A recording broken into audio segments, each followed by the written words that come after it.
ധന്യ, ഒരു ദുരന്തത്തെ എങ്ങനെ വിറ്റ് രാഷ്ട്രീയമായി ഉണ്ണാമെന്നാണ് ഇവിടെയുള്ള ഇടത് വലത് മുന്നണികൾ ചിന്തിച്ചുകൊണ്ടേയിരിക്കുന്നത്. അതിൻ്റെ ഭാഗമായിട്ട് തന്നെയാണ് വയനാട് ദുരന്തത്തിൽ പോലും അവർ രാഷ്ട്രീയ കഴുകൻ കണ്ണോടുകൂടി വല്ലാത്ത രീതിയിലുള്ള പ്രതികരണങ്ങളൊക്കെ നടത്തുന്നത്. ഇപ്പോൾ ഒരു പ്രധാന നേതാവിൻ്റെ മകൻ തന്നെ അത്തരമൊരു പ്രതികരണവുമായിട്ട് വന്നിരിക്കുകയാണ് ചെയ്യുന്നത്. ബിനീഷ് കോടിയേരി. എന്താണ് അദ്ദേഹം പറയുന്നത് വയനാട് ദുരന്തവുമായി ബന്ധപ്പെട്ട്?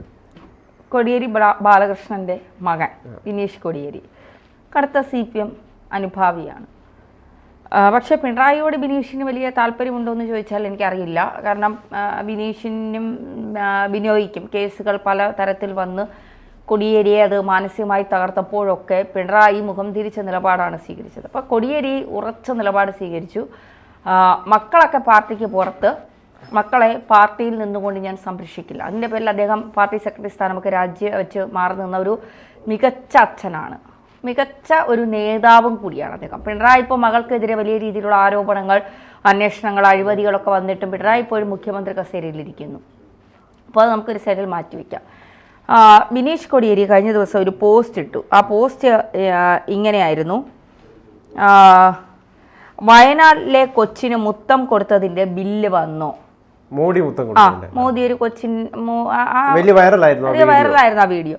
അതിന് വിഷ്ണു വരമ്പേൽ എന്ന് പറയുന്ന ഒരാൾ ഇട്ടേക്കുന്ന കമൻ്റാണ് ഇപ്പോൾ ചർച്ചയാകുന്നത്. ഇല്ല, ബീഹാറിലെ തള്ളയ്ക്ക് കൊടുത്തതിൻ്റെ കൊച്ചു വന്നിട്ടുണ്ട്. അതായത് ബീഹാറിലെ കേസ് നമുക്കറിയാം. ബിനോയ് കോടിയേരിയുമായി ബന്ധപ്പെട്ട് ബീഹാറിൽ നിന്നൊരു യുവതി വരുന്നു. ആ യുവതി ഒരു ബാർ ഡാൻസർ ആയിരുന്നു. അവിടെ ബീഹാറിൽ വെച്ച് UAE വെച്ച് രണ്ടുപേരും തമ്മിൽ പരിചയപ്പെട്ടു. പിന്നീട് അവർ തമ്മിൽ ലിവിങ് ടുഗദർ ആയിരുന്നു. അതിലൊരു കുഞ്ഞുണ്ടായി. ആ കുഞ്ഞിൻ്റെ അച്ഛൻ ബിനോയ് കോടിയേരി ആയിരുന്നു എന്ന് പറഞ്ഞ് കണ്ണൂർ പോലീസ് സ്റ്റേഷനിൽ പരാതി കൊടുക്കുന്നു. അത് വലിയ ചർച്ചയാകുന്നു. പിന്നീട് ബോംബെ ഹൈക്കോടതിയിൽ DNA പരിശോധനയ്ക്ക് വയ്ക്കുന്നു. ഇന്ന് വരും നാളെ വരും, ഇന്ന് വരും നാളെ വരും. മറ്റേ സിനിമയിൽ ജഗതി പറയുന്നത് പൊട്ടിക്കാശാനെ പൊട്ടിക്ക്, ഇപ്പൊ പൊട്ടിക്കും എന്ന് പറഞ്ഞതുപോലെ ഇതുവരെ അതിൻ്റെ റിസൾട്ട് വന്നിട്ടില്ല. അത് ഒതുക്കി തീർത്ത് കാണും എന്ന് വിചാരിക്കാം. അത്തരം ആരോപണങ്ങൾ വരുന്നുണ്ട്. അത് ആ കേസൊക്കെ തേഞ്ഞു മാഞ്ഞ് ഒതുക്കി തീർത്ത് പോയിരിക്കുക. എന്തായാലും വയനാട് ദുരന്തവുമായി ബന്ധപ്പെട്ട് പ്രധാനമന്ത്രി നരേന്ദ്രമോദി 7 മണിക്കൂറാണ് വയനാട് ജനങ്ങളെ കണ്ടതും അവർക്ക് വേണ്ട സഹായങ്ങൾ ഞങ്ങൾ തീർച്ചയായിട്ടും ചെയ്യും. നരേന്ദ്രമോദിയെ സംബന്ധിച്ചിടത്തോളം പറഞ്ഞ കാര്യങ്ങളിൽ ഇതുവരെ നമ്മൾ കണ്ടത് കൃത്യമായി നിലപാടുകൾ സ്വീകരിക്കുന്ന, കൃത്യമായി കാര്യങ്ങൾ പറഞ്ഞു മുന്നോട്ട് പോകുന്ന ഒരാൾ തന്നെയാണ്. എത്ര വിമർശനങ്ങൾ വന്നാലും അതൊന്നും വകവയ്ക്കാതെ അന്തംകമ്മികളും കൊങ്ങികളും സുഡാപ്പികളും ഇവിടെ കിടന്ന് വാദോരാതെ വിളിച്ചാലും അതൊന്നും നരേന്ദ്രമോദി ചെവിക്കൊള്ളാറില്ല. ചെയ്യേണ്ട കാര്യങ്ങൾ ചെയ്യും. ഇവിടെ എന്താണ് സംഭവിച്ചത്? ബഹുമാനപ്പെട്ട മുഖ്യമന്ത്രി കരയുകയാണ്.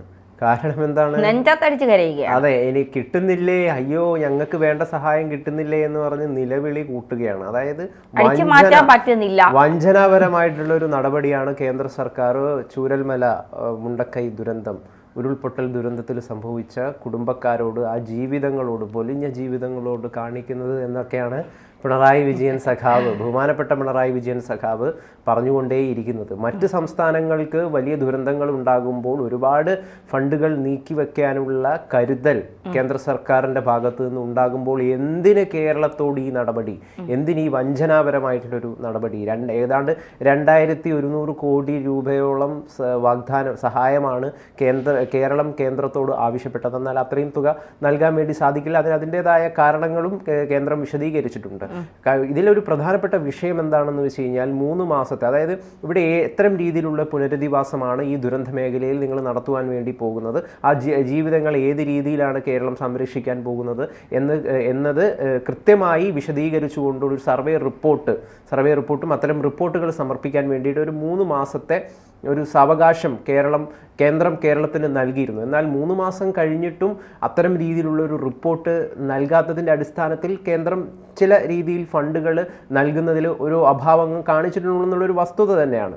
യഥാർത്ഥത്തിൽ എന്തിനാണ് ഈ എസ്റ്റിമേറ്റ് റിപ്പോർട്ട് ചോദിക്കുന്നത്? കാരണം പല ഫണ്ടുകളും, ഈ ദുരന്തത്തിൻ്റെ ഭാഗമായിട്ട് ലഭിക്കുന്ന പല ഫണ്ടുകളും മറ്റ് ആവശ്യങ്ങൾക്കായിട്ട് വകമാറ്റി ചെലവഴിക്കുന്ന ഒരുപാട് ഉദാഹരണങ്ങൾ കേരളത്തിൽ നിന്ന് നേരത്തെയും റിപ്പോർട്ട് ചെയ്യപ്പെട്ടിട്ടുണ്ട്. വലിയ രീതിയിൽ മുഖ്യമന്ത്രിയുടെ ദുരിതാശ്വാസ ഫണ്ടിൽ നിന്ന് അത്തരം തുകകൾ മറ്റ് നേതാക്കന്മാരുടെ ആവശ്യങ്ങൾക്കായിട്ട് ചെലവഴിക്കുന്നു എന്ന് പറഞ്ഞ ഒരുപാട് കാര്യങ്ങൾ നമുക്കറിയാവുന്ന.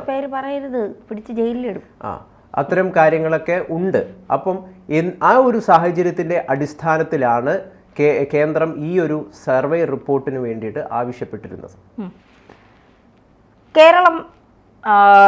കേന്ദ്രം കേരളത്തിൽ ഒന്നും നൽകിയില്ല എന്ന് പറഞ്ഞു. കേരളത്തിലെ ജനങ്ങൾ BJPക്ക് എന്താണ് നൽകിയത്?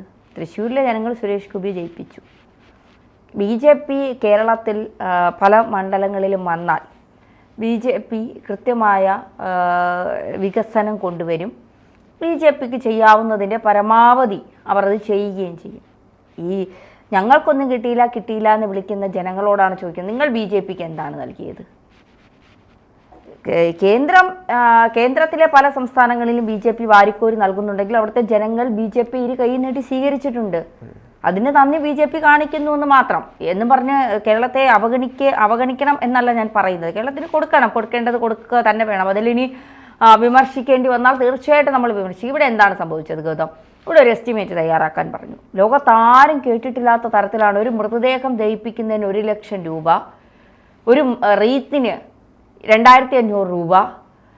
പിന്നെ എന്താ സ്വർണം കൊണ്ടാണ് ഇവിടെ ദഹിപ്പിക്കലും പിന്നെ മൃതദേഹങ്ങൾ അടക്കം ചെയ്യുകയൊക്കെ ചെയ്യുന്നത്. അപ്പോൾ കള്ളം പൊളിഞ്ഞപ്പോൾ കേന്ദ്രം പറഞ്ഞു കൃത്യമായ കണക്കുകൾ കൊണ്ടുവരൂ. കാരണം ഈ കൊടുക്കുന്ന 2000-ന് മുകളിലുള്ള കോടികളൊന്നും ചൂരൽമലയിലെത്തില്ല എന്ന് കേന്ദ്രത്തിന് നന്നായിട്ടറിയാം. നിങ്ങളിവിടെ കിടന്ന് കേന്ദ്രം പക വീട്ടുകയാണ്, കേന്ദ്രമൊന്നും തരുന്നില്ല എന്ന് വിളിച്ചിട്ട് ഒരു കാര്യവുമില്ല. കേന്ദ്രത്തിലിരിക്കുന്നവർക്ക് തലയിൽ മൂളയുള്ളവരാണ്. അവർക്കറിയാം ഇത് കൊടുത്താൽ ഈ പണം എങ്ങോട്ടാണ് പോകുന്നത്, ഇത് എത്തേണ്ടിടത്ത് എത്തുമോ എന്നവർക്ക് നന്നായിട്ടറിയാം. കേന്ദ്രം നമ്മൾ ചോദിക്കുന്നതിൻ്റെ പകുതി പോലും തരില്ല. അതുകൊണ്ടാണ് എസ്റ്റിമേറ്റിൽ വലിയ കാര്യങ്ങൾ ചേർത്ത് വച്ചത് എന്നുള്ള മുടന്ത ന്യായീകരണമാണ് പറയുന്നത്. മനുഷ്യന് മനസ്സിലാകുന്ന തരത്തിലുള്ള എസ്റ്റിമേറ്റ് തയ്യാറാക്കണ്ടേ? ഒരാളെ വിഡ്ഢിയാക്കുന്ന തരത്തിലേക്ക് എസ്റ്റിമേറ്റ് തയ്യാറാക്കിക്കൊണ്ട് ഇതാണ് ഞങ്ങളുടെ കണക്ക് എന്ന് പറഞ്ഞുകൊണ്ട് കേന്ദ്രത്തിലേക്ക് ചെല്ലുമ്പോൾ അവിടെ നാട്ടി ഇറക്കും എന്നുള്ളത് മനസ്സിലാക്കണ്ടേ? കാരണം അവിടെ ഇരിക്കുന്നത് പാവ സർക്കാരല്ല. നരേന്ദ്ര ദാമോദർ ദാസ് മോദി എന്ന് പറയുന്ന ചായക്കട നടത്തിയിരുന്ന അല്ലെങ്കിൽ ചായ വിൽപ്പന നടത്തിയിരുന്ന RSSന്റെ അടിത്തട്ടിൽ നിന്ന് വളർന്നു വന്ന എല്ലാ കളികളും പിണറായി ഒരു 10 വർഷം മരിച്ച് വീണ്ടും ജനിച്ച് വരുമ്പോൾ കളിക്കുന്ന കളികളിലൊക്കെ ഒരു ജന്മത്തിൽ തന്നെ കളിച്ചു നിൽക്കുന്ന മനുഷ്യനാണ് കേന്ദ്രം ഭരിക്കുന്നത് അല്ലെങ്കിൽ ഇന്ത്യ ഭരിക്കുന്നത്. അദ്ദേഹത്തോട് ഇത്തരം കള്ളങ്ങളും ഒക്കെ കൊണ്ടു ചെന്നാൽ എന്തെങ്കിലും നടക്കുന്ന കാര്യമാണോ? തീർച്ചയായിട്ടും കൊടുക്കണം. ഇനി ഒരുപക്ഷെ കേരളത്തിൽ നിന്ന് യാതൊന്നും ലഭിക്കില്ല എന്ന ഉറപ്പുള്ളത് കൊണ്ടാണോ ഈ കേന്ദ്ര സർക്കാർ കൊടുക്കാതിരിക്കുന്നത്? കേരളത്തിൽ നിന്ന് നമുക്ക് വേണ്ട രീതിയിൽ എത്ര സഹായങ്ങൾ ചെയ്തിട്ടും വലിയ വമ്പൻ പദ്ധതികൾ കേന്ദ്രത്തിന്റെ ഭാഗമായിട്ട് കേരളത്തിൽ നടപ്പിലാക്കിയിട്ടുണ്ട്. അതിൻ്റെയൊക്കെ ഭാഗമായിട്ട് വേണ്ട രീതിയിൽ വോട്ട് കൊയ്യുവാൻ വേണ്ടി കേരള നാട്ടിലെ ജനം തയ്യാറാവുന്നില്ല, അല്ലെങ്കിൽ ഞങ്ങൾക്ക് വോട്ട് കുത്തുന്നില്ല എന്നൊരു മനസ്സിലാക്കൽ, തിരിച്ചറിവിന്റെ അടിസ്ഥാനത്തിൽ ഏതെങ്കിലും രീതിയിൽ കേരളത്തെ തഴയുന്നുണ്ടോ കേന്ദ്ര സർക്കാർ? തഴയലല്ല ഇവിടെ. ഒരുപക്ഷെ BJPയുടെ ഉള്ളിൽ അത് ഉണ്ടാകുമായിരിക്കാം. കാരണം അപ്പം രണ്ടു കൂട്ടരും തുല്യരാണ്. തീർച്ചയായിട്ടും വാരിക്കോരി കൊടുത്തിട്ടും എന്തുകൊണ്ട് നമ്മൾ കൊടുക്കുന്നത് മാത്രമേ ഉള്ളൂ, തിരിച്ചവിടെ ഇങ്ങോട്ടൊന്നും കിട്ടുന്നില്ല എന്നുള്ള ഒരു സ്വാഭാവികമായ ഒരു രീതി BJPയുടെ ഉള്ളിലും കാണും. പക്ഷേ ഇവിടെ അതൊന്നും അല്ല നോക്കേണ്ടത്. ചൂരൽമലയിലെ ജനങ്ങളുടെ ജീവിതം മെച്ചപ്പെട്ട് വരണം. അച്ഛനെ അമ്മയും നഷ്ടപ്പെട്ടവരുണ്ട്, കുഞ്ഞുങ്ങളെ നഷ്ടപ്പെട്ടവരുണ്ട്, ഒക്കെ ഉണ്ട്. അപ്പോൾ അവരുടെയൊക്കെ ജീവിതം മെച്ചപ്പെട്ട് വരണം. അതിന് കേന്ദ്ര സർക്കാർ കനിയുക തന്നെ വേണം. കേരളം കടത്തിന്മേൽ കടമായി കിടക്കുന്ന കേരളത്തെ കൊണ്ട് ഒന്നും ചെയ്യാൻ കഴിയില്ല. അതുകൊണ്ട് കേന്ദ്രം കനിയുക തന്നെ വേണം. പക്ഷേ അതിന് കൃത്യമായ രേഖകൾ, പണച്ചിലവുകൾ എന്തിനൊക്കെയാണ് നിങ്ങൾക്ക് അടിച്ചു മാറ്റാൻ ഞങ്ങളൊന്നും തരില്ല. ഇതാണ് കേന്ദ്രത്തിൻ്റെ നിലപാട്.